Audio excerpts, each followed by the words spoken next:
जहां तक हम बता चुके हैं पिछले वीडियो में, उसका अगला क्वेश्चन आप लोग देखिए। कह रहा है क्वेश्चन कि यदि बिंदु 1,2, 4,y, x,6 और 3,5 इसी क्रम में लेने पर एक समांतर चतुर्भुज का शीर्ष हो तो x और y का मान ज्ञात कीजिए। यानी ये चारों कोऑर्डिनेट लेकर के एक समांतर चतुर्भुज का निर्माण हुआ और उसके बाद एक समांतर चतुर्भुज बना, इसका शीर्ष बना, तो इसके बाद इसमें x और y का वैल्यू हमको ज्ञात करना है। तो आप इस फिगर में देखिए, अगर हम समांतर चतुर्भुज इस प्रकार से बनाते हैं, नामांकन याद रखिएगा, हमेशा आप नीचे से चलिएगा, ए बी सी डी।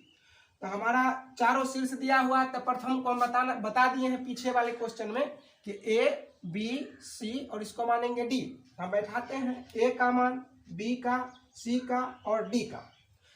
यह एक समांतर चतुर्भुज बना। अब इसमें जो है ये दो विकर्ण होगा, एक विकर्ण हो जाएगा आपका ए सी और एक विकर्ण हो जाएगा आपका बी डी। तो हम जानते हैं कि इसको बनाएंगे हम, तो लिखेंगे कि हम जानते हैं कि समांतर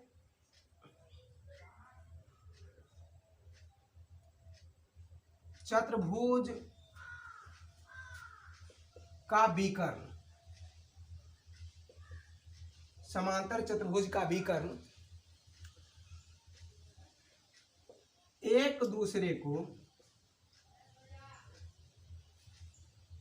एक दूसरे को समद्विभाजित करता है। हम जानते हैं कि समांतर चतुर्भुज का विकर्ण एक दूसरे को समद्विभाजित करता है, यानी यह विकर्ण ए सी और विकर्ण बी डी एक दूसरे को समान दो भागों में बांटेगा। तो हम बता सकते हैं कि विकर्ण ए सी के मध्य बिंदु यहाँ पे आएगा, उतना ही होगा विकर्ण बी डी का मध्य बिंदु। यानी हम लिख सकते हैं कि अतः विकर्ण ए सी के मध्य बिंदु का निर्देशांक, विकर्ण ए सी के मध्य बिंदु का निर्देशांक बराबर विकर्ण बी डी के मध्य बिंदु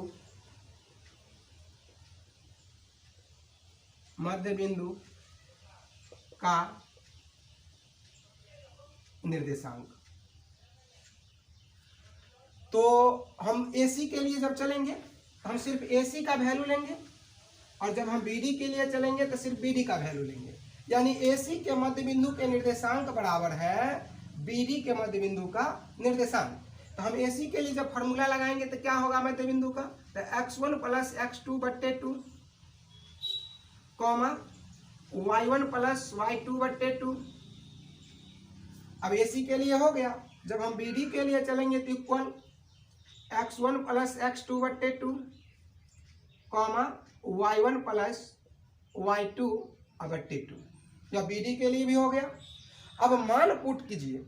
तो हम सिखाए हैं x1 और y1 और x2 y2 देखने का तरीका, यानी AC में हमको देखना है।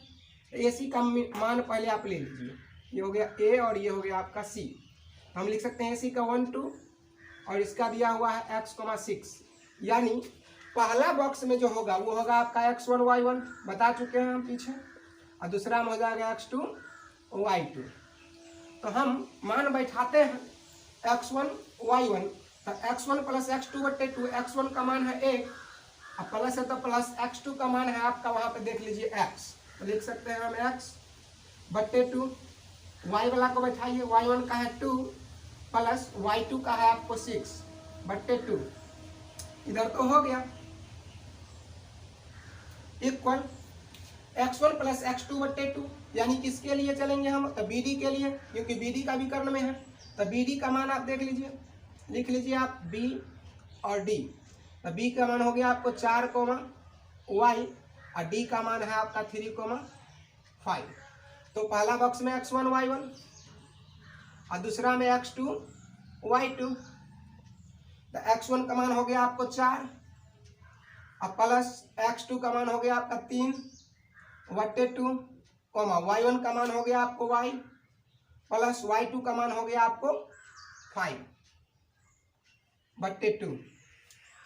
अब यहां तक जब आप निकाल लीजिएगा तो देखिए यह x का मान है, यहाँ भी यह x का मान है, लेकिन ये है आपको AC भी करने के लिए, है आपको BD भी करने के लिए, दोनों मान है इक्वल। तो यहाँ पर से आप अगला स्टेप में लिख लीजिएगा कि x का मान x के बराबर और y का मान y के बराबर करने पर, यानी यह x का मान इस x के मान के बराबर और यह y का मान यह y के मान के बराबर करेंगे। तो देखिए आगे,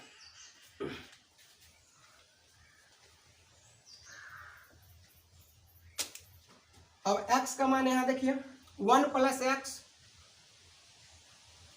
x/2। हमको x का मान x के बराबर करना है। तो x का मान यहाँ पे है क्या, बराबर, यानी 4 + 3/2। x का मान तो x के बराबर हो गया।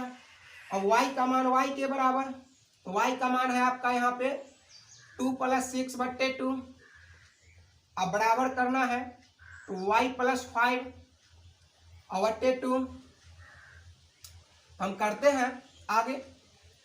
अब देखिए 1 + x ऐसे ही रह जाएगा /2 = 4 + 3 7/2। इधर भी अगर बढ़ाते हैं 6 + 2 8/2 = y + 5/2। और जब ऐसा स्थिति आई तो आपको सिखाए थे हम क्रॉस गुना करना। तो जब कोना कोनी आप गुना कीजिएगा तो देख लीजिए ध्यान से, 1 से जब ये 2 गुना होगा तो 2 प्लस 2 से x गुना हुआ तो 2x बराबर 7 दूनी 14। अब संख्या को संख्या की तरफ भेजिए, ये प्लस में उस साइड जाएगा तो माइनस में, तो 2x बराबर बच जाएगा आपको 14 - 2, क्योंकि प्लस में था उस साइड गया तो माइनस में। और 2x बराबर हम लिख सकते हैं 14 में से 2 गया तो 12 और 2 है गुना इंटू में, अब ये चला जाएगा भाग में, डिवीजन में हो जाएगा 12/2, यानी हम काट के निकाल सकते हैं मान x का 6। x का वैल्यू तो निकल गया। अब आगे यहाँ पे देखा जाए, कोना कोनी गुना कीजिए, इससे गुना करेंगे तो 2y + 5 × 10 = 8 × 16। अब यह प्लस में सट जाएगा तो माइनस में, 2y = 16 - 10, तो 2y = हम लिख सकते हैं 6, यानी y = हो जाएगा 6/2, यानी काटेंगे तो y = हो गया आपका 3। अब x का मान भी निकल गया और y का मान भी निकल गया। तो क्वेश्चन ही हमारा कह रहा था x और y का मान ज्ञात कीजिए। लिख सकते हैं अतः x बराबर 6 और y बराबर हो गया आपका 3। यही आपका हो गया आंसर। आप इस टाइप के क्वेश्चन को प्रैक्टिस कर लीजिएगा, बार बार यह क्वेश्चन रिपीट किया जाता है एग्जाम में। उदाहरण नंबर 10 एग्जाम्पल 10 है आप लोगों का, बुक में दिया हुआ बिल्कुल इसी टाइप से है, उसको आप बना के प्रैक्टिस कर लीजिएगा।